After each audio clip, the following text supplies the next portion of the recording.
মুহাম্মদ ইসলামের নেতৃত্ব প্রদানকারী মহামানব ইমাম প্রফেসর ডক্টর কুদরতে খুদা মাদ্দাজিল্লিহুল আলী হুজুরের ৩৯তম শুভ জন্মদিনটি বিশ্বের নানা প্রান্তের পাশাপাশি কাতারে অবস্থানরত আশেকে রাসূলগণ বিপুল উৎসাহ উদ্দীপনা ও আনন্দময় পরিবেশে পালন করেছেন। এ উপলক্ষে তারা কাতারের রাজধানী দোহায় আনন্দঘন পরিবেশে সকলে একত্রিত হন এবং সম্পূর্ণ নিজস্ব উদ্যোগে বাংলাদেশি, ভারতীয়, নেপালি সহ কাতারে অবস্থানরত বিভিন্ন দেশের প্রবাসী ও স্থানীয় মিলে প্রায় অর্ধসহস্র সাধারণ মানুষের মাঝে ইফতার বিতরণ করেন। কাতার প্রবাসী আশেকে রাসূলগণ গত ৬ এপ্রিল পবিত্র লাইলাতুল কদর ও নেতৃত্ব প্রদানকারী মহামানবের শুভ জন্মদিনটি উপলক্ষে জুম প্ল্যাটফর্মের মাধ্যমে কেন্দ্রীয়ভাবে অনুষ্ঠিত আশেকে রাসূল সম্মেলনে অংশগ্রহণ করেন।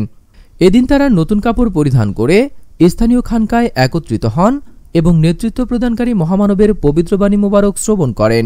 অতঃপর বাণী মোবারক শ্রবণ শেষে তারা কেক কাটেন এবং মিষ্টান্ন, চকোলেট ইত্যাদি উপাদেয় খাবার বিতরণের মাধ্যমে সকলের সাথে জন্মদিনের আনন্দ ভাগাভাগি করে নেন।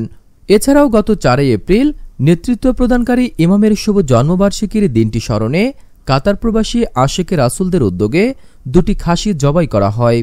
গত ১০ এপ্রিল পবিত্র ঈদুল ফিতর উদযাপনের লক্ষ্যে কাতার প্রবাসী সকল আশেকে রাসূলগণ স্থানীয় খানকা শরীফে সমবেত হন।